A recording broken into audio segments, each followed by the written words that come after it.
Hi friends. Today I will show you how to remove text from an image. First, pick rectangular marquee tool. Create selection around text. There are several ways to remove text from image. Go to Edit, Content Aware Fill. You can see in Preview window, text has removed from image. Simply click on OK.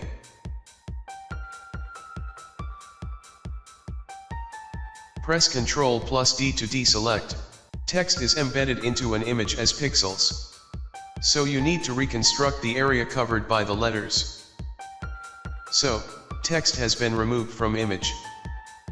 If you like this technique, then hit like and subscribe. Thanks for watching.